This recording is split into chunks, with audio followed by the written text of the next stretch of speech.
Homelessness Inc. You can go to their website. They have the whole PDF file about the HUD study and stuff. It says that according to HUD, which is a government office, it says it would cost $20 billion to end homelessness, which is less than half that is spent on weight loss and self-help. Now, that is $1.7 billion less than what they have given to Israel. How can that be America first when you spend more on a foreign entity than the people in America? $20 billion to eradicate homelessness. And then another study said that if they added if it was $40+ billion, it would not only eradicate homelessness, but it would eradicate poverty across the board across America. And yet you have the United States under all of the presidents, from Obama to Biden to Trump or whatever, have allocated more money to funding the Ukrainian government to the tunes of hundreds of billions of dollars, when only $40 billion was necessary to eradicate homelessness and poverty at home. Yet they're cutting pensions and benefits for veterans, Head Start, for college students, for schools, for free lunches, and yet they're paying the bills. How can that be America first? And how can that be not a spit in the face to the people? Well, it isn't. I mean, that's clearly wrong. But you know what Jack Ma was laying out there is exactly this choice between two systems of governance. Are you going to go with free trade, or are you going to go with investment in your own economy, in your own infrastructure, in your own small, medium-sized businesses, education, healthcare, security, safety, and so on and so forth.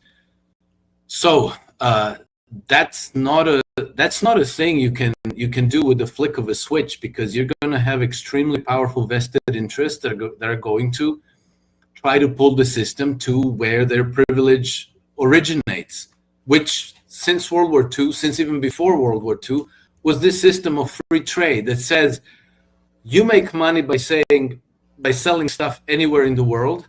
And that money, you can invest it anywhere in the world. You don't have to invest at home. You don't have to create jobs at home. You can create jobs in Mexico and in China and in Taiwan and in Africa. Well, if you create capital controls, if you introduce tariffs, you begin to change this. But it's going to take time for people to be able to make those investments, hire people, produce crap, repair the infrastructure, and so on. That's not going to happen in a year's time. Russian transformation from being the last dump in the world in 1999 to today has been going on for 25 years. And I was in Russia in 2006, and it looked like a dump. And then I was in Russia in 2015, and it looked very nice. It looked like any normal Western European place. Today, Russia has eclipsed Western Europe and probably the United States as well. Well, at least in terms of, infrastructure and, cleanliness and safety of the cities, healthcare and, public transport and those kinds of things. It takes a very long time, it doesn't happen overnight. And so a lot of this shit where certain vested interests have control over certain flows of money are going to take a long time to mop them all out. And maybe they won't get mopped out, maybe it's going to be like the Western Roman Empire, where these interests are going to keep a stranglehold over society and keep everybody else hostage to their interest to the bitter end, until the whole system is destroyed completely. I think that it largely depends also on the American people. You simply have to demand those changes. You have to exert pressure. Changes are happening. No political system can resist concerted pressure from their people. This is why they're distracting you with bullshit nonstop. This is why we're living under a hailstorm of psyops. You can't even know what to believe anymore. For that reason, I think it's extremely important to keep in mind the context. You know, what are the two alternatives that we're fighting between? It's two systems of governance. One of them is the imperial one, the one that creates colonies, the one that shifts money between colonies and the financial centers like the City of London and Wall Street. The other one is the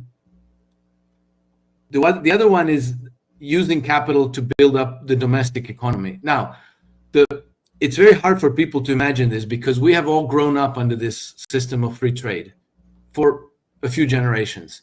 It's hard to even imagine what the other, but the other system, it's called Hamiltonian, right? Because it was promulgated by Alexander Hamilton in the beginning of the 19th century.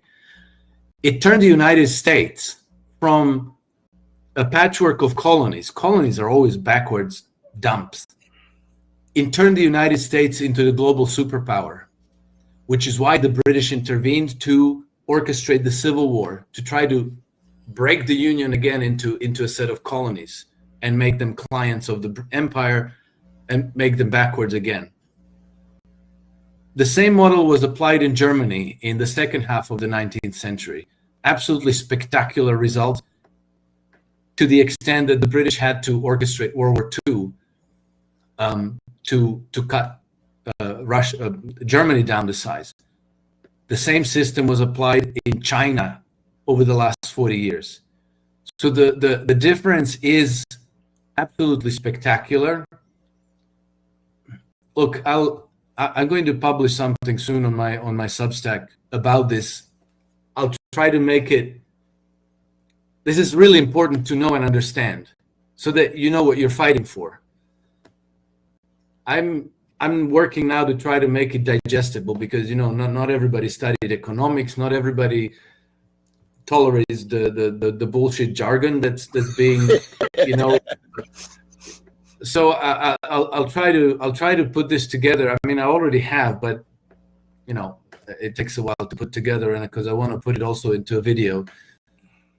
But pay attention to this and understand that your destiny is in your hands. No political system can resist the power of the people. I promise you that. History is 100% a testament to this. So if anybody out there thinks that they're helpless and that there's no way to change anything, you're wrong. Once again, Alex, thank you, man, for your time, man. I really appreciate it, man. We have to play devil's advocate sometimes, and we have to, because I saw someone in the comments say, stop. I'm not going to use the curse word, but it's being, and because I was bringing up certain points. I want to tell that person on this platform that, listen, on this platform, you're allowed to have different views, allowed to speak your mind so long as it's respectful. We don't cater to the Democrats or the Republicans because they're both two sides of the same coin. What we're trying to do is provoke thought so that you can prepare yourself and get as much information as you can so that you can see what's going on and empower yourself to protect you and your family from what's coming down. In closing, Alex, do you have anything to say to the people? Yeah, absolutely. Well, what you just said is very important, and I think it's fair because we really are in a hailstorm of psyops. It's very difficult to know what's true and what's a psyop, what's real and what's fake. And so, we're all doing our best, and even if you have all the information in the world at your fingertips, it's still not obvious how exactly to interpret it. But even if you would disagree with somebody, understand that you're on the same side as them. So cultivate respect for one another as much as possible, because you're going to be wrong today. They're going to be wrong tomorrow. But we're all learning from one another. so this is just a conversation. This is bouncing ideas, learning from each other. And it's like sifting for gold. It's not all gold. Most of it isn't. But the more we do this, the more we refine the truths that we need to light the path forward.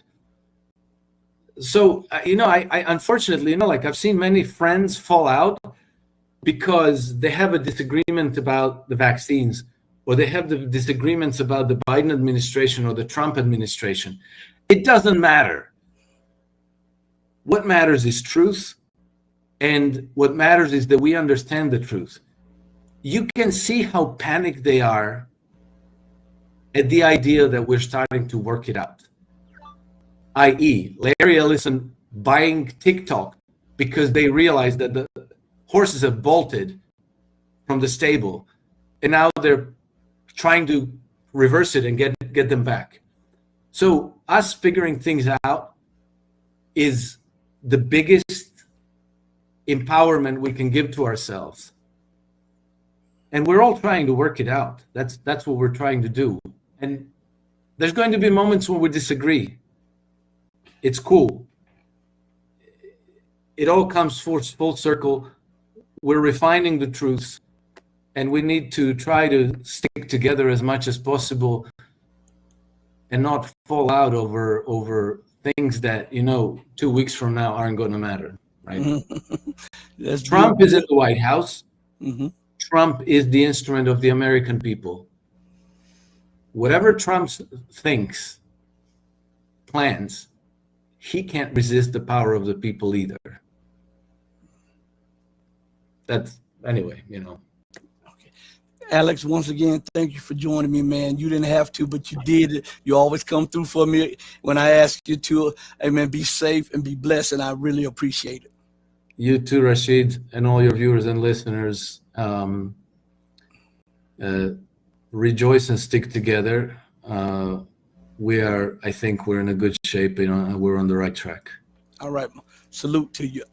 Everybody, listen, as I always say, do right by others, not because there's some material gain or some accolade. Do right by others because it's the right, the godly, and the humane thing to do. Because even when no one else is watching you, God Almighty is watching you. As my late mother used to always say, God sits high, but he looks low. Know that I love each and every one of you who loves truth. But know that the love that I have for you will always pale in comparison to the love that God has for you. Until we next speak again, stay strong, stay true. But remember this most of all, to stay righteous. Hey, mama, your baby boy loves you more than life. Thank you, everybody, for joining me. Share, like, and subscribe. Peace. We're out of here. Deuces.